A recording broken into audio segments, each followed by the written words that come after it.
So, hello guys, what's up? It's me again, si Mima Alicia nyo, at nagbabalik ulit para sa ating panibagong video. So, ngayon nga po mga minamahal, pag-usapan natin itong pagiging sobrang denial ni Vice President Sara Duterte. At ngayon, talagang inactivate na naman niya ang kanyang pagiging biktima o playing victim cards. Mga minamahal na kung saan siya daw po ay ginagawan lang daw po ng kwento. Imagine nyo yun ikaw, abogado ka, alam mo yung law, diba? Alam mo yung code of ethics, tapos magbe-base ka lang sa mga hearsay. Imagine nyo yun, mga minamahal, isa kang abogado, hindi mo man lang inisip yung magiging consequences ng binubuka ng bibig mo na dahil nasa high peak ka ng emotion mo. Diba? Hindi nyo man lang yun inisip. Yan yung i-consider nyo, mga minamahal, na magiging presidente, na kapag siya ay galit, agad-agad magde-decide base lamang sa kanyang emosyon. Nasa high peak siya ng emotion. Pag galit siya, ay paano kung kinagalitan niya yung taong yan dahil may nagchismis? O tapos pinatigi-bum-bum nila. Diba? Pinaganon nila. Tapos, ang mangyayari na napagtanto natin na wala naman pala yung kasalanan. Ganyan yung gusto nyong maging leader. Nagbabase yung kanyang desisyon depende sa kanyang emosyon. Mga minamahal, grabe na po ito. Hindi niya malang iniisip yung consequences ng kanyang mga sinasabi. Tapos ngayon, na siya po ay pinadalhan ng sabina. Alam niyo yan, mga minamahal, pinadalhan ng sabina itong si Vice President Sara Duterte ng National Bureau of Investigation patungkol nga po sa kanyang ginawang threat dito sa ating presidente, kay First Lady at kay House Speaker Martin Romualdez. Ngayon, bigla siyang mag-aamok na siya pa yung galit. Siya pa yung parang biktima sa ginawa niyang katarantaduhan. Imagine nyo kung ano yung sabi niya, ginagawan daw po siya ng kwento. Mga minamahal, tingnan nyo, may sayad talaga itong si Sara, no? May sayad ba? Gumagawa ng kwento. Yan yung sabi ni Sara Duterte.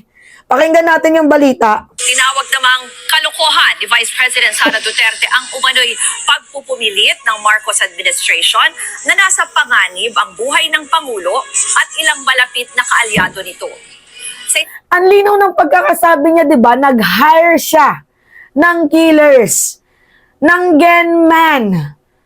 If ever daw po, mga minamahal, kung siya daw po ay patayin.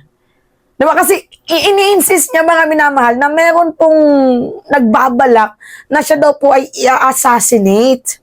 Yan yung ini-insist niya. Dahil lang po yan sa isang hearsay. Ang tanong, sino yung putang inang nagbalita sa iyo niyan? Kaya parang mga minamahal, may ano talaga siya, no? Narcissistic personality disorder. Yan ba yung gusto niyo maging presidente? Na-adjud something sa brains? Yan yung gusto niyo maging presidente? My goodness. Alam nyo, ang hirap na-explain ng ugali ni Sara Duterte. Lalo na kapag tinutoyo. Sara Baliw, Sara Topak. Tingnan nyo yung mga hashtag na trending ngayon sa Twitter, sa TikTok. Hashtag Sara Baliw, hashtag Sara Tinotopak, hashtag Sara Tinutoyo. My goodness. Tapos sasabihin niya, hindi, gumagawa lang sila ng kwento, kalokohan lang yan. Ang linaw ng pagkakasabi mo na kung ikaw ay ipapapatay ng administrasyon, nag-hire ka din ng tagapatay din sa kanila at hindi yung titigil. Ang tanong, saan mo ba narinig yung balitang ikaw ay ipa-assassinate?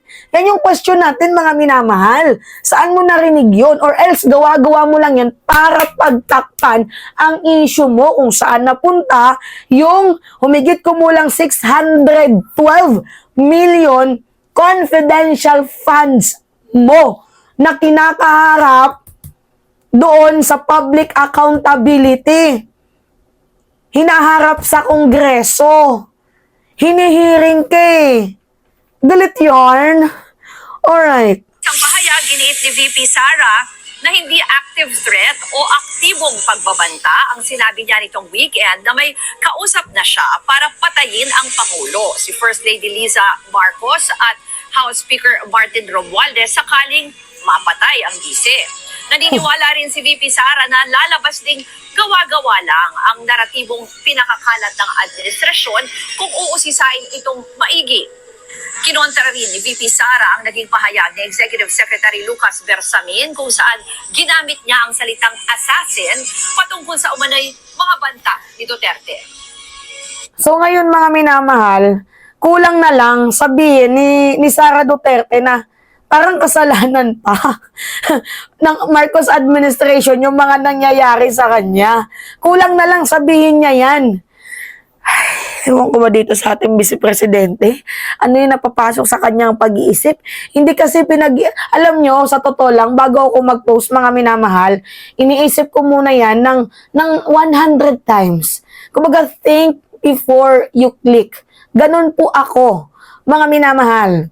Si Sara Duterte, Vice Presidente, abogado, high-rank public official, tapos hindi man lang pinag-iisipan yung mga sinasabi niya mismo. Imagine nyo kapag normal na Pilipino yan, o kunyari mag-threat ako sa ating presidente, sabihin ko gano'n, nag-hire ako ng killers, kung sakaling ipapapatay ako, nag-hire ako ng killers, no, aarestuin ako kagaya ng ginawa nila sa teacher noon, na nag-post lang yun nag-post lang yun sa Twitter.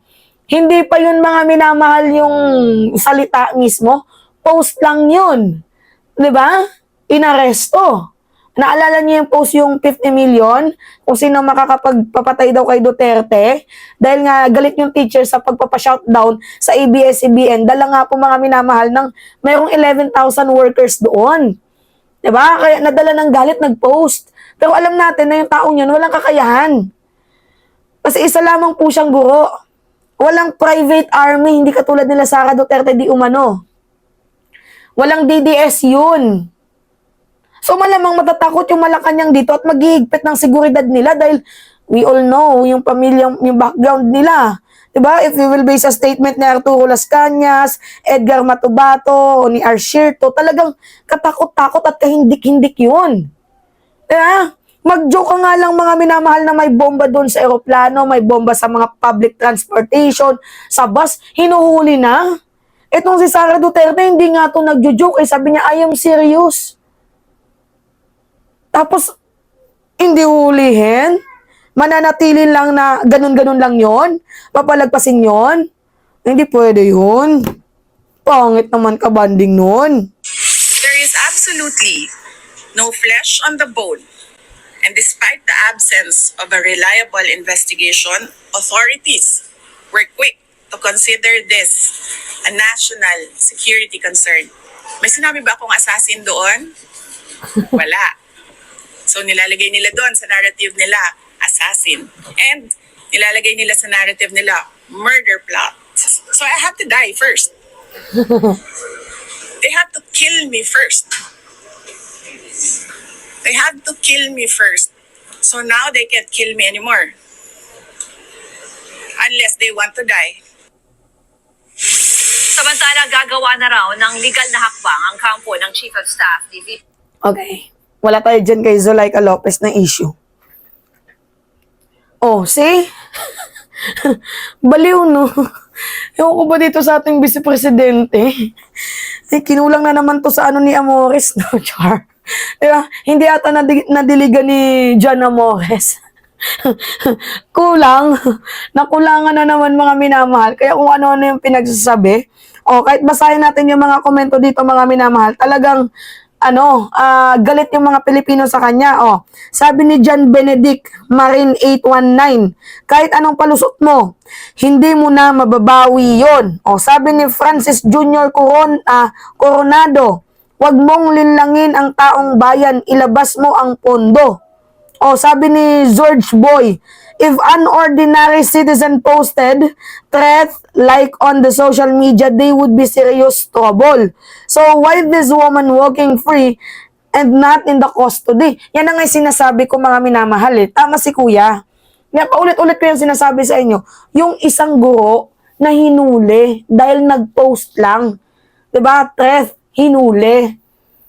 And alam natin walang kakayahan yun. Itong si Sara Duterte, may capability yan kasi meron silang private army. Si Kibuloy nga, meron tinatawag na Angels of Death, di ba? Nagigets nyo ko?